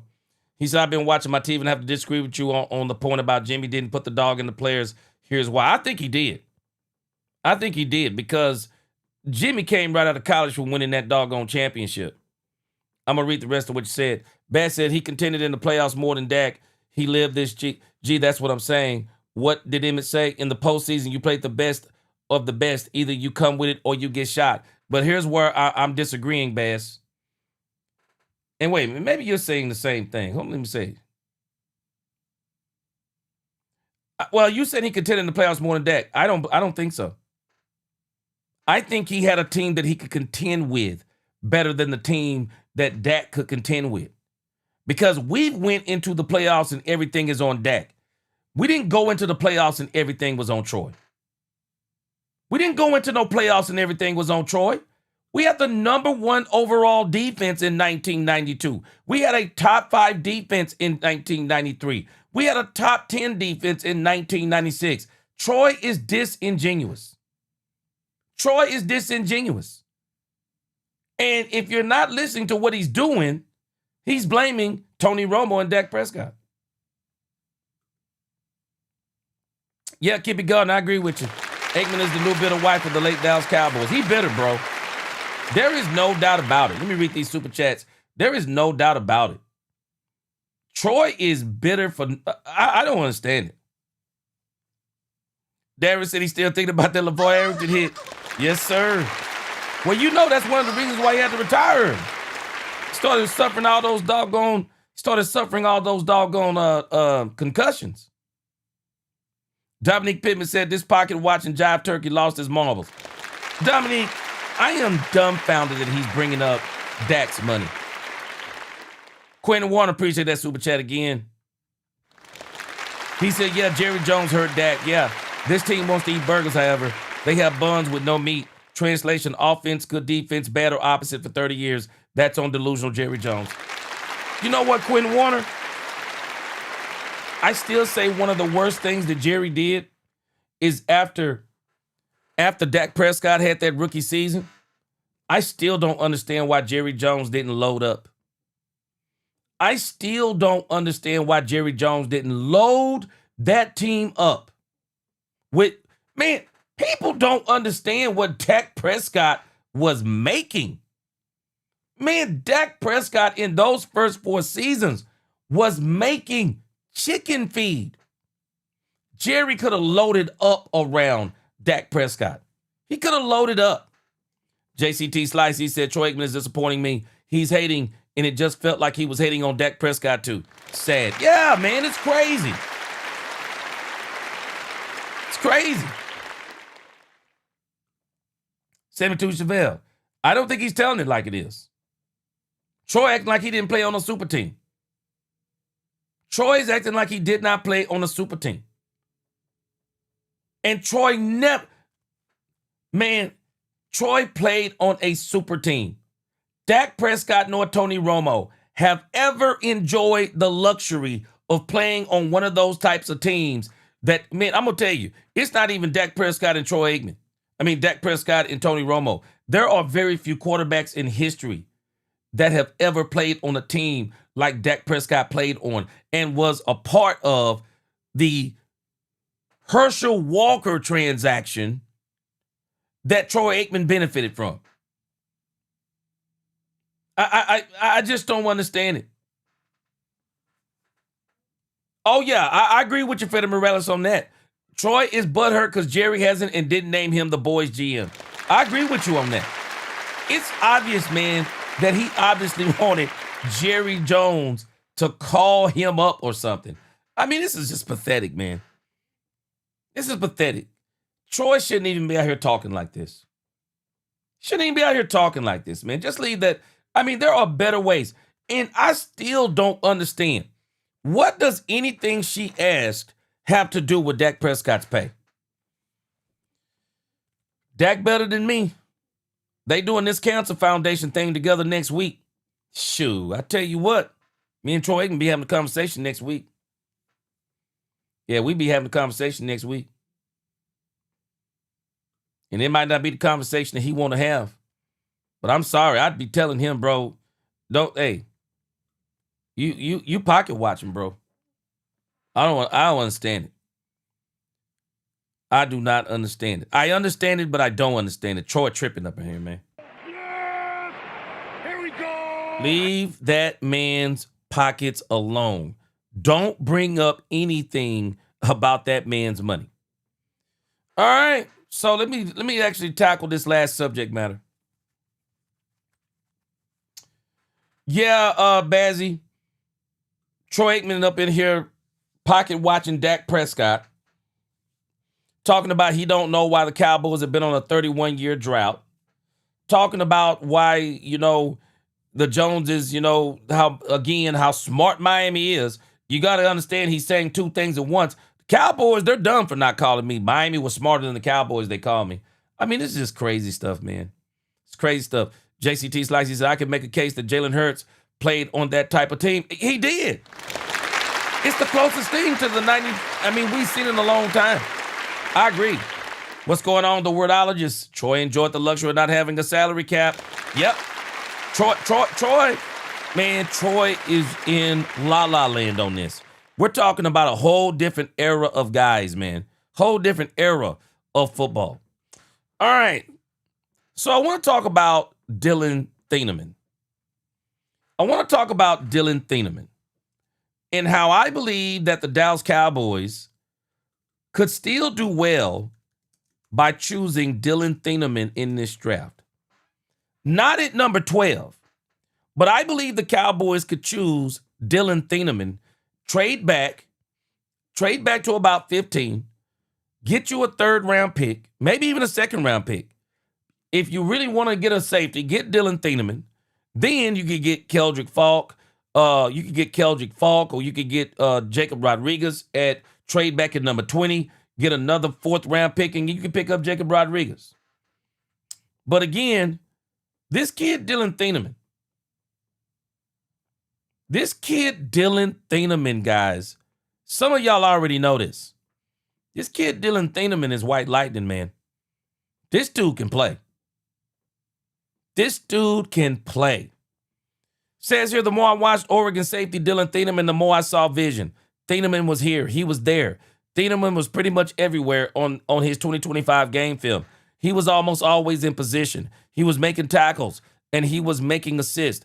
If nothing else, he was near the tackle power, at least somewhere around the action. I also noticed something else as I watched this film. With his speed, 4.37, he was able to cut off his share of the explosive plays by opposing offenses. This is one of the things the Cowboys need. Gave up a lot of explosive plays last year. Game planning flexibility, traditional safety depth, box safety, over the slot, inside receiver. Thieneman can play. Can run with just about anybody. He can run with running backs, tight ends, and most receivers. He's especially good looking in man coverage. I even saw him break in front of a couple of routes and break up those passes. Yeah, he can play. Biggest concern, running plays, pass plays didn't matter. I counted 51 run plays he couldn't get off blocks and 2 additional passing plays. Improvements seen on film are confirmed by analytics. How did he improve? More aggressive looking, better overall effort, improved tackling. 2024, 72.4 defensive grade. 2025, 91. Run defensive grade in 2024, 65. Run defense grade in 2025, 75. Pass defense grade in 2024, 73. Pass defense grade in 2025, 81. Tackling grade in 2024, 75. Tackling grade in 2025, 87. Dylan Thieneman can play, man. I don't think the Cowboys should necessarily take him at 12, but I think you can trade backwards and get Dylan Thieneman. I think you can trade back and get Dylan Thieneman. I want to show you a couple of things on Dylan Thieneman here. Let's see.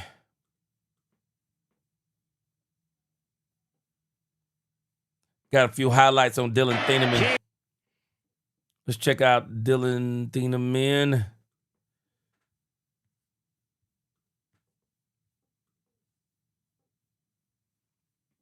Let's check him out.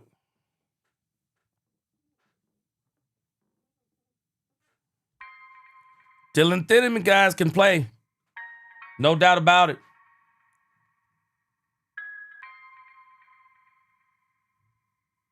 Look at the closing speed. He can play.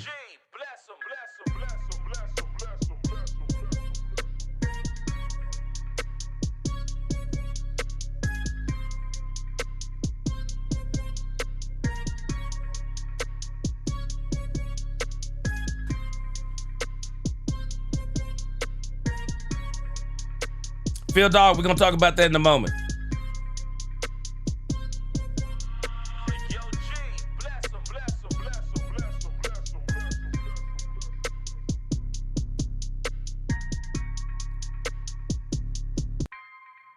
Hold on. So, DC Charles, you are watching the wrong interview.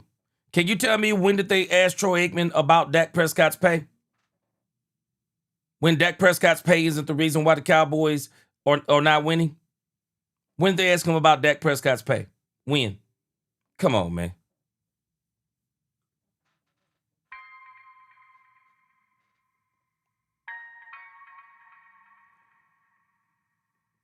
Dylan Thieneman is a playmaker, guys. Yo, G, bless him, bless him, bless him, bless him, bless him, bless him, bless him.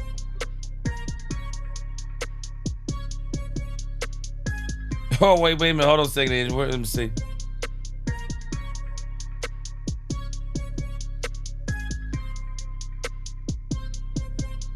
JCT Slice. He said the only way you dominate like the Eagles did with a quarterback that passed for 3,000 yards and 20 touchdowns in the regular season is if you have that type of team, bro. Jalen got carried. No doubt. He did his part. But that's the kind of team you want to play on where you just have to do your part. Jalen didn't have to carry the Eagles. Troy didn't have to carry the Cowboys. If anybody carried the Cowboys, it was Emmitt Smith. Emmitt Smith, that offensive line and that defense. Troy didn't have to carry the Cowboys. Never did. Or at least when they were winning.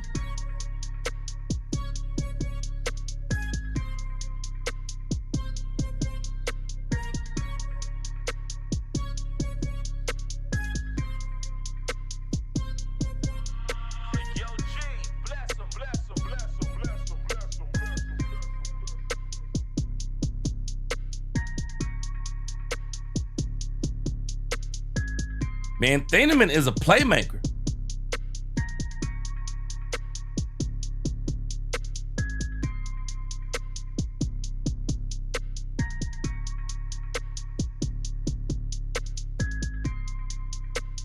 I believe Thieneman could possibly play that nickel back that Christian Parker is looking for.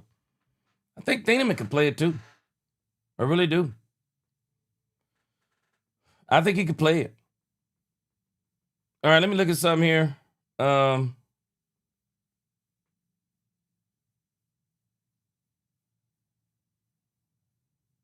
me see here. Freddie said a player in any sport has to have a love for winning and a hatred for a fear of losing. You know, again, Freddie, I agree with you to a degree on some of these players, because I mentioned it. Players back then, the money wasn't what it is now. Free agency wasn't what it is now. People were just starting to get accustomed to that. Guys were still in that mode of playing for championships. But today it's a lot different, man. It's gotten worse and worse and worse. And for better, for worse, man, Jerry's brought a lot of that into the league. He's brought a lot of that into the league. But again, Dylan Thieneman would be a great player for the Cowboys. Let me make sure I go backwards. I've skipped over this before I get out of here. I want to look at the Cowboys and this whole trading up thing. It is starting to circulate more and more and more. The Cowboys are really looking to move up in this draft. And now the team that I didn't think that this was going to be true, it looks like that it is the Cleveland Browns that is trying to really get rid of that 6th round pick, that number 6 spot, which I don't understand why, unless they went back to 12 and feel like they can still get the wide receiver that they want. Says right here, one team that the Cowboys should have their sights set on for possible trade up is the Cleveland Browns, who many around the league believe could trade out of the number 6 spot. Says here, according to Matt Miller, the belief in league circles is the Browns are willing to trade out of the top 6 pick. And if that's being said, they're saying it. Miller says the Cowboys are trying to trade up for an edge, and it's believed that they are a prime candidate to strike a deal with Cleveland. It all depends on what they have to give up. It should be noted that some league-wide sources believe the Browns would trade out from the number 6 to a team like Dallas, which is trying to move for a pass rusher. And this is what the trade could look. Let's see what it could look like. The Cowboys would get the number 6, give up the 12, and I think people are saying give up the 20, and then the Cowboys would maybe receive a 2nd round pick, if I'm not mistaken. They would receive a 2nd round pick. Man, my math is off what I mentioned earlier. I forgot the Cowboys. I'll have to come back to that another time. Cowboys are not picking in the 2nd round. But if they could get back in the 2nd round, but it's saying here it looks like that the Cowboys would be back in the 2nd round if they would make this trade. It all depends on who they're getting and how the Cowboys feel about it. That's kind of where I am, Phil, dog. It all depends on how the Cowboys feel about them and how they could use them. So, trading that number 6 spot, you're trading with the Cleveland Browns. I believe the Cleveland Browns could probably still get the 12 and get Cornell Tate. Because I don't think anybody in that area, I don't know. I think some of these players that are up here, they probably won't even get drafted anyway. But if the Cowboys get to the number 6 spot, I don't know if I would trade up to number 6 unless I'm going for, I don't see David Bailey being there at number 7 or at number 6. Maybe Reuben Bain Jr. could be there. Maybe if you want Mansour Delane, I guess maybe you do trade up. But I just think the Cowboys, I just say it all depends on what happens in rounds 1 through 5 if I'm the Cowboys. I want to see what's going on, kind of what the temperature is on draft night from the Cowboys before I decide I'm going to trade up. But it sounds like to me the Cowboys are pretty bent. I think they're pretty bent on trading up. I really do. So, I don't really know. It all depends on who the Cowboys are going to get in that spot, Phil, dog. It all depends on who they were going to get in that spot. Because who knows who's going to be there? Who absolutely knows? But this is kind of where we are, man. I am ready for the draft. We got about another 2 weeks to go. What do we got about? We're about 12 days away. We got next week, and then it's the Thursday after next. Ready for that, because I am not doing none of these I am not going to be doing none of these mock drafts probably until the night of the day of the draft, because, people put a lot of time into it, and I can appreciate what they do. People put a lot of time into it, and then the Cowboys don't even wind up doing half the stuff they're talking about doing. Bazzi said, if I'm trading up, I want to go all the way to 3 with Arizona. I actually thought that was the trade they would try to do too. But it sounds like the Browns may be a lot more valid now. JCT says, why is there never a constant pocket watching? It seems like with Justin Herbert and Trevor Lawrence, they've gotten paid and haven't done much. They got nothing but excuses. Josh Allen too.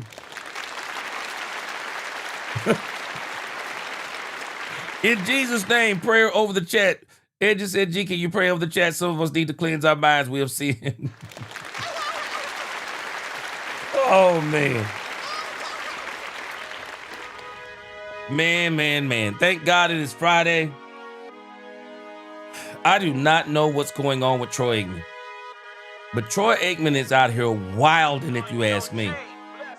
He out here wilding. I don't understand the whole spiel of going into what Dak Prescott has made. I just think that's crazy work. Crazy work to me. But again, y'all tell me what y'all think in the chat, in the comments after this is over. Anybody who watches this on the anybody who watches this, hold on a second. Let's get some breaking news in here. Hold on a second. Hold on before we get out of here.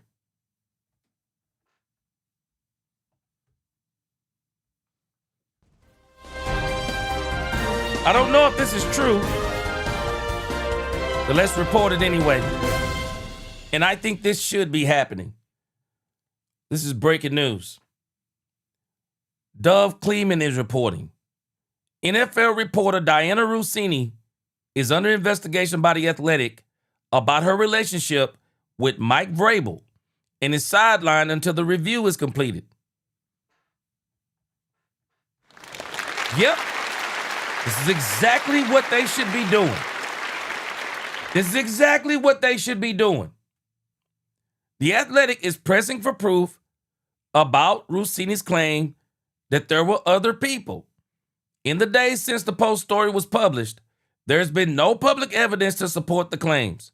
Rossini posted an Athletic story by another author on Twitter on Thursday, but has not published any stories for the outlet since the photos with Vrabel were released on Tuesday. Rossini is being questioned internally about the explanation she gave for her time with Vrabel at an Arizona resort. Now, some of us were born at night, but not last night. She would have been better off not saying a word. She would have been better off not saying a word. She stuck her own foot in her mouth when she tried to give an explanation. And if you just look at the last couple of interviews, I'm sorry, you could tell she had an affinity. You could tell she had an affinity for Mike Vrabel. I don't know what transpired, but I can tell you this. That explanation she gave, that thing don't sound right. That explanation don't sound right. The first thing my wife said when she said there were 6 other people, there were additional people there. First thing my wife said was, where are the picture of the other people? Come on, Diana Rossini. You've been out here in the public talking about how bad your marriage is and all kinds of things. And it seems to be obvious. I was listening to some of this stuff today, and it seems to be obvious that somebody hired a private investigator. Somebody hired a private investigator on one of them, if not both of them. And that's how those photos came to be. Come on, Diana Rossini. Come on, Diana Rossini. You've gotten too close, and this is what's the problem. Come on, man. Boy, these people crazy. This is one of the problems that the league better take care of. Financial Biker, he said, reporters aren't supposed to mess with their sources. Just a little journalism 101 for some of the idiots out there.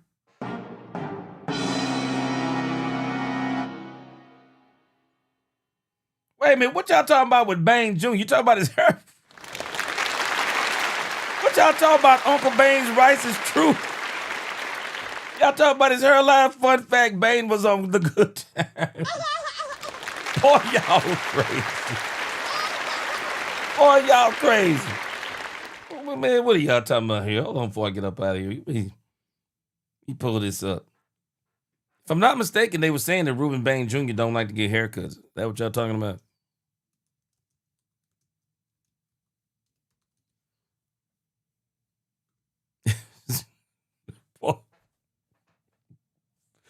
Boy, y'all crazy, boy. Boy, y'all absolutely crazy, man. I am going to be praying for y'all tonight, man. Boy, hold on a second. Man, is this what y'all talking about up in here, man? Boy, y'all stop. Man, I heard he don't like to get haircuts. I don't know what's going on. They just said he don't like to get haircuts. I still don't understand why men are so in love with hair. My hair don't grow right, man. I just cut that stuff off. I ain't got time to be fooling around with running around with my head looking crazy. I just cut it off. Boy, Dominic Pippen, boy, you crazy. Freddie says, so this female and Vrabel were doing the nasty. That is straight out. And Freddie, as far as their affair, that's not the problem for me. The problem for me is because she is a person who is responsible for planting stories. And some of the people in Philadelphia have been complaining about the fact that she's been out here propagating this whole thing about the wide receiver over there in Philadelphia getting traded and just putting out all kinds of stuff. And so people are saying that she was doing this for the sake of Mike Vrabel. She put her own foot in her mouth. She should have never said what she said. First thing my wife said, where are the other people? Edge said, fun fact, George Jefferson sold his haircut for Bane. Hey, what haircut? He don't get haircuts. That's one of the things he was talking about. He don't get haircuts. And he better ball out. 72 Javale said, yeah, he don't like haircuts. To him, a waste of human actions. So I go bald makes Baines 5 inches taller. Man, cut your hair off, bro. Just cut your hair off, man. Boy, y'all crazy. Give me the Stephen A. Ball. Man, I don't know what's going on. But I'll tell you this, I ain't running around with my hair looking like that. I just cut it off. I make sure I keep mine cut off.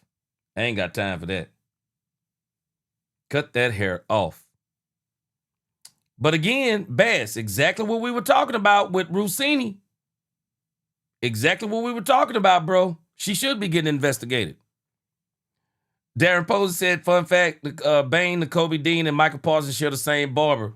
I'm not sure they ain't sharing the same barber because Bane ain't got time for no barber. He ain't got time for no barber. What's going on, Bernard Fields? All right, man. Appreciate y'all rocking with me on this Friday. One more week, y'all. One more week. And we will be actually watching the draft. Man, I appreciate y'all. Best chat on YouTube. I'm praying for y'all, man. Leave this man's hairline alone. But I will admit, he does need a haircut. He does need a haircut. Until the next time, DC4L, God bless. Let's talk Cowboys. We talk facts. Peace.